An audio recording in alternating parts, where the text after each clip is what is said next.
Muito bom, vamos lá. O que temos aqui? Temos a continuidade do texto da carta de Paulo. Por que eu estou empolgado? Porque a partir de agora as coisas ficam mais práticas.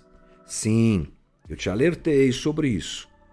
A gente vem conversando sobre a carta de Paulo aos Efésios aqui no Novamente, e até a última conversa, que foi ontem, o assunto foi teórico, doutrinário. Ele é importante, mas eu entendo também que para nós é mais denso, é mais desafiador compreender essa primeira parte das cartas de Paulo, porque elas tratam de assuntos, como já disse, de fundo doutrinário, conceitos, revelações que Paulo tem. Ele explica, nós aprendemos aqui fazendo uma rápida recapitulação do que nós conversamos, nós aprendemos com Paulo em Efésios que o plano de Deus para resgatar e redimir o homem começa na eternidade, acontece na eternidade, engloba passado, presente e futuro, que ele foi um mistério que foi revelado pelos apóstolos que entenderam isso, como o próprio Paulo. Uma conversa densa. Agora, nós entramos num assunto ligado à prática. É isso mesmo. Paulo agora, diante de uma realidade que ele construiu doutrinariamente na cabeça, digamos assim, dos Efésios, de que agora eles são parte de uma nova comunidade chamada de, digamos assim, por nós aqui, comunidade de Deus. Como é que eles devem viver? A primeira parte da carta, Paulo explicou qual foi o processo, como Deus fez isso através da pessoa de Cristo.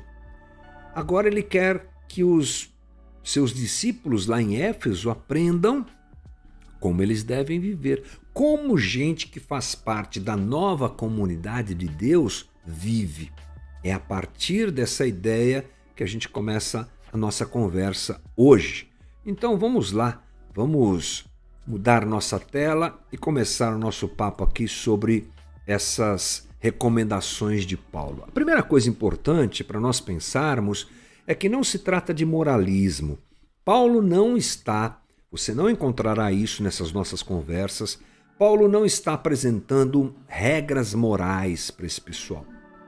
Paulo não está apresentando uma cartilha comportamental. Paulo jamais faria isso.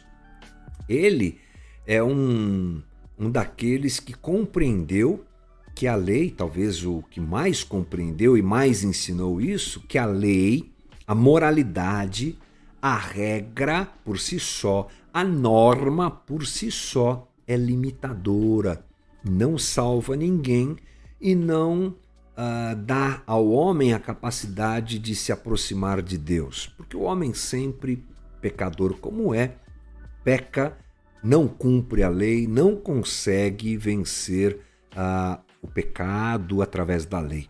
Paulo ele está então orientando aos Efésios a respeito de temas cotidianos e, obviamente, com a ideia de que o amor de Deus inunde o coração daquele pessoal e também os nossos, porque somos discípulos de Jesus, e assim eles sejam transformados em novas pessoas que se comportarão de uma forma diferente. Então, vamos lá. Paulo começa explicando isso. O que é ser um cristão? O que é fazer parte dessa nova comunidade, essa comunidade de Deus? Ele diz assim no versículo 1 do capítulo 4: Como prisioneiro no Senhor, rogo-lhes que vivam de maneira digna da vocação que receberam. Bem interessante isso. Como é que se vive dignamente,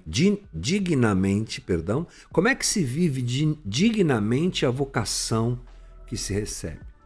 Bom, Paulo ele deixa claro nas entrelinhas aqui que a comunidade de Deus ela tem duas características muito importantes. Unidade, porque a comunidade de Deus é feita por um só povo, composto igualmente por judeus, gentios e por gente de todo mundo, ok? Agora como uma família, Então, comunidade de Deus tem essas características, tem essa característica de unidade. Isso nós já aprendemos nas conversas anteriores. Isso foi bem ressaltado por Paulo, mas também de santidade. Ou seja, a comunidade de Deus é formada por gente que entende que precisa ser diferente, que sai de um jeito de viver e abraça outro jeito de viver.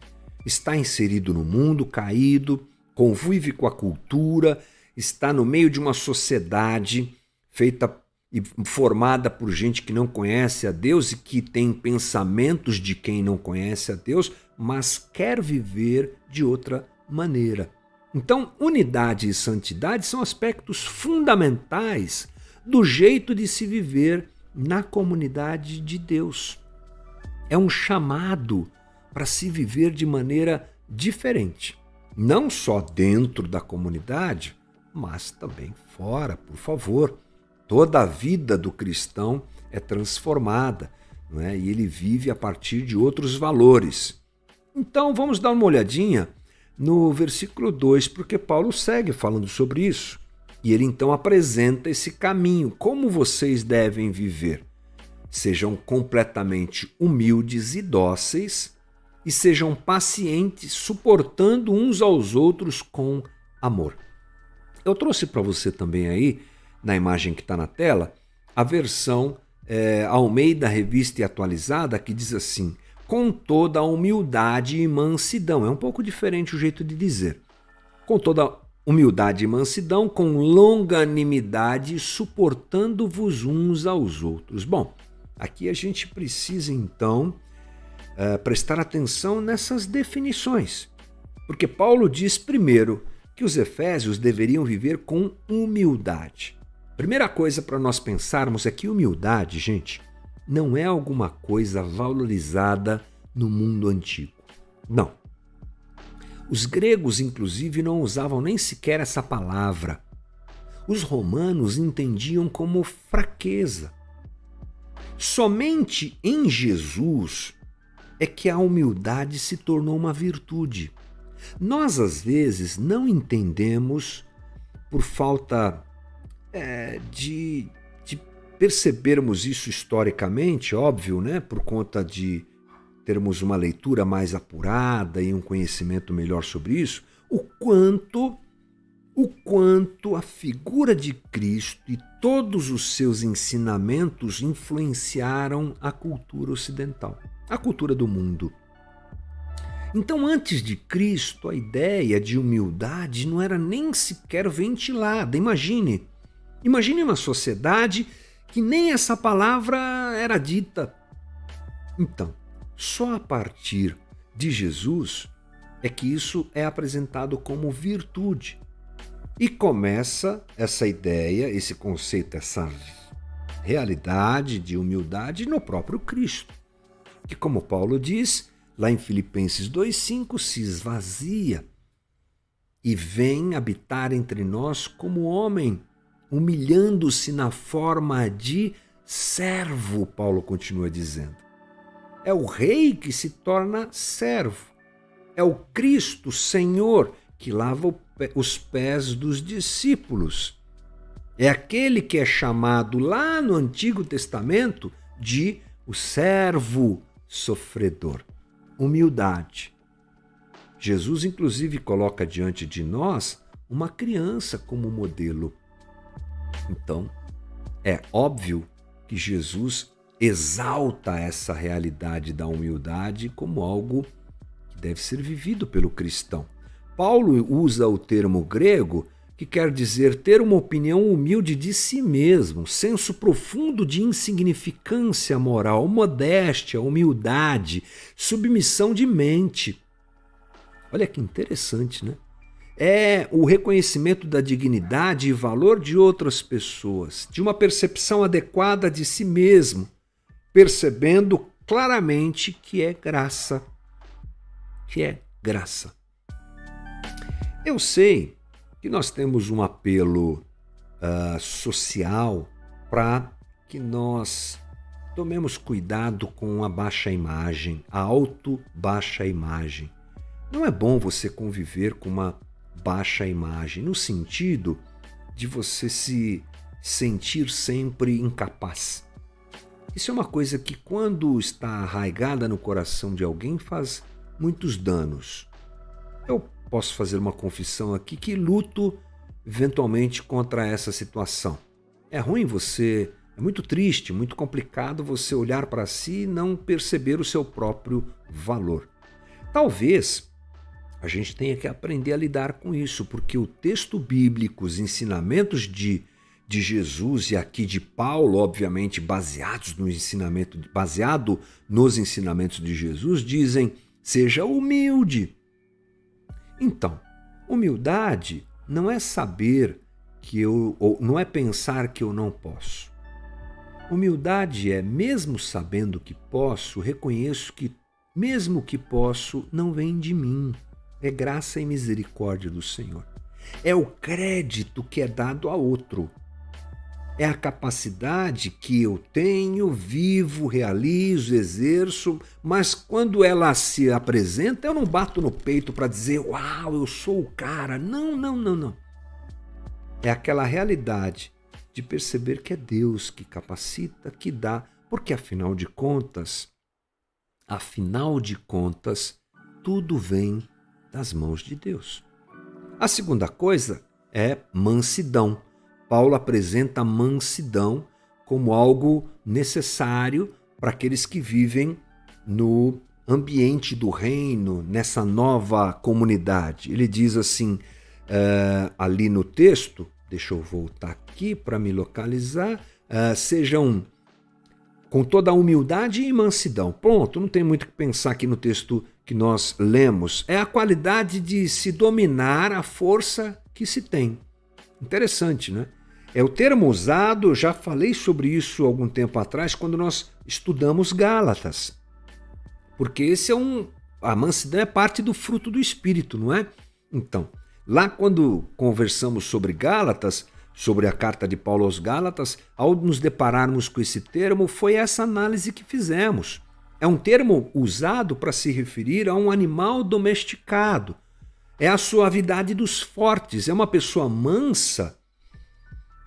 Uma pessoa mansa, melhor dizendo, é aquela que não insiste nos seus direitos, não fica reivindicando a sua autoridade, a sua importância. E o que nós percebemos, é interessante isso, né? É que esse é o tipo de palavra que parece que algumas pessoas que estudam a Bíblia simplesmente apagam. Simplesmente parece que essa palavra não pode ser usada, né? Ela não cabe dentro da vida de um cristão, segundo o que essas pessoas pensam. Um absurdo, né? Humildade. A gente vive na sociedade da produtividade, do tudo eu posso, do tudo eu vou chegar lá, eu não posso desistir. Eu ouvi algumas pessoas criticando aquela ginasta americana, Simone Biles, que desistiu. Não é? Como se não se pudesse fazer isso, como se não se pudesse reconhecer a sua limitação, se nós não pudéssemos dizer: estou cansado, não posso, não consigo. Me lembra essa conversa aqui, me lembra isso, impressionante. Tenho que conseguir tudo, tenho que fazer tudo. Oh, respeito, olha só com quem você está falando. Essas coisas que não tem nada a ver com o que o texto bíblico nos ensina, o que o Evangelho nos ensina. Bom, John Stott diz assim que mansidão é a qualidade de uma personalidade forte que é, mesmo assim, senhora de si mesma e serva de outras. Uau! John Stott é incrível, né? A terceira coisa é longanimidade, que tem a ver com paciência. Primeira coisa importante é a gente lembrar que Deus é paciente com a gente. Olha só. 1 Timóteo 1,16, mas por isso mesmo alcancei misericórdia para que em mim, o pior dos pecadores, Cristo Jesus demonstrasse toda a grandeza de sua paciência. É forte esse texto de Paulo, né? Escrevendo a Timóteo. Cristo Jesus demonstrasse toda a grandeza da sua paciência comigo. É a confissão de Paulo aqui, né? Então, Paulo está dizendo que aqueles que fazem parte da comunidade de Deus precisam aguentar com paciência e desenvolver o relacionamento com outras pessoas baseando-se e exercendo, obviamente, paciência. É a virtude necessária diante de uma sociedade que não compreendia a novidade do cristianismo. Essa era a realidade lá dos Efésios, lá de Éfeso. Eles estavam diante de algo novo, a sociedade estava vendo algo novo. Como assim? Um Deus que morre por aqueles que... Assim, eles não entendiam isso, então take it easy, não é? Take it easy, vai devagar, conta até 10. Longanimidade, o que lembra você? Longo, alguma coisa longa. É aquela situação de andar mais uma milha, de contar até 10, de suportar o outro na sua dificuldade, realidade para ser vivida dentro e fora da comunidade. William Hendrickson diz assim: diante do fato de Deus ter sido tão longânimo para comigo, ainda quando diante de seus santos olhos meus pecados se manifestam de maneira muito mais clara do que as faltas de meus irmãos, está aqui, diante dos meus olhos, eu devo indubitavelmente ser paciente para com o meu irmão. E a última coisa que a gente vai falar hoje, suportar em amor. A palavra usada por Paulo é levantar, manter-se ereto e firme, sustentar, carregar, suportar. Tem a ver com mútua tolerância, sem a qual nenhum grupo de seres humanos pode conviver em paz.